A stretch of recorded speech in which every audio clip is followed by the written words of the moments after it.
not Shomer Shabbos, as they say, so I wouldn't be here right now talking into a microphone, but I am the only Orthodox Jew running in all of Virginia, in all of the whole General Assembly district.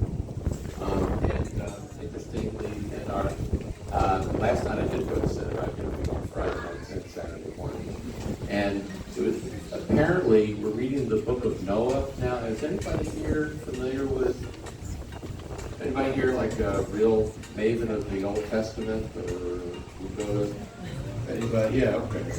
Good. Protestants know more about the Old Testament than Jews. You know, that's really cool. So we learned that when Noah was commanded by God, said he's going to basically wipe the earth clean of people because of lawlessness. And apparently, the Hebrew word for lawlessness is Hamas. Can you believe that? Hamas. Now in Arabic it means flower. And what the rabbi said last night was that, you know, even though we're having this turmoil right now in the Middle East, you know, God did wipe the world clean, and Noah built the ark and brought all the animals, 2 by 2 and so forth. You know, so there will be a silver lining. Something good is going to come from this. And I looked at the NAACP anthem, Lift Every Voice and Sing, and it talks about treading our path of the blood of the slaughter, out from the gloomy past till now we stand at last, where the white beam of our bright star is cast. It's forward-looking, it's positive. And, you know, people of Jewish faith, we have to be forward-looking. We just have to be. I mean, we've borne the brunt of so much hostility, African Americans worse in this country, worse, no question. And so I'm running for office. I've served in elected office for 10 years in Loudoun. And I'm doing it again because I want to serve. I want to do things, you know, I want to help the economy. I want to help the community. And one of the things that I want to discuss here, because we have very few people left, some ideas I have about crime and on healthcare. So I'd like to talk to some folks after to see what they think of these ideas that I have. One of which is, you know, I support the police, I support policing. I support a get tough approach, but what we haven't really looked at is what do we do to keep kids from getting involved in the law? That's what we're not really, that's what I don't see reports about.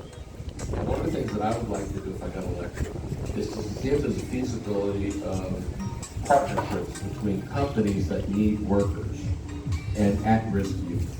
Get them in the teenage years, get them out of their environments for at least 5 days out of the week, where they can learn skills, they can learn mentoring, they can, you know, they can become productive people in society. In other words, you know, come up with a feasibility study so we can see if people, you know, instead of making it easier to commit crimes, let's make it easier so people don't do crimes, don't have a Put trash right there. because we have real problems Trash. in a lot of communities across Virginia with that.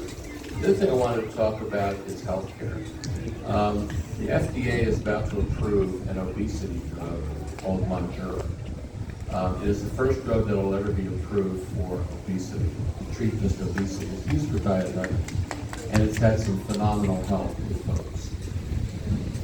Eli Lilly is going to have a limited capacity, and so the people are going to get it first with those with health insurance. I think that we should look into whether the Medicaid program should pay for that drug, and also weight reduction surgeries, gastric bypass. Because I was at a recent event, Saddam Salim, my opponent, was there too.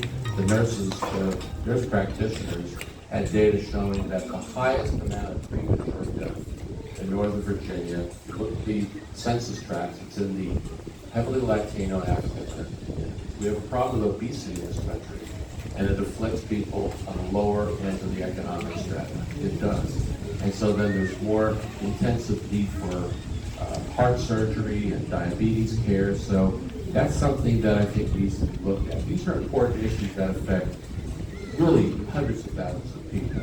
And it's just sad that what I see is that people are focusing on the lowest common denominator. They're focusing on national divisive issues to try to get people to vote a certain way. And I am a Republican. I don't think I'm going to get many votes here. But I hope that you will keep an open mind and you will tell folks about me. I'm definitely a very independent independent kind of person when it comes to that. And I have a record that I of service in Loudoun County as a supervisor and council member, did a lot. And also the transportation area is something where there's a lack of equity with all the tolls that are the tolls are excessive. It's a burden on working people. They can't use those lanes. And that's something that we actually had a news conference yesterday where we built a program to address that. So anyway, the name is Ken Reid, KenReid.org. I want to thank you. Shabbat Shalom and peace. Thank you. I think we have another candidate for the Senate or House. House, yes. Please come up.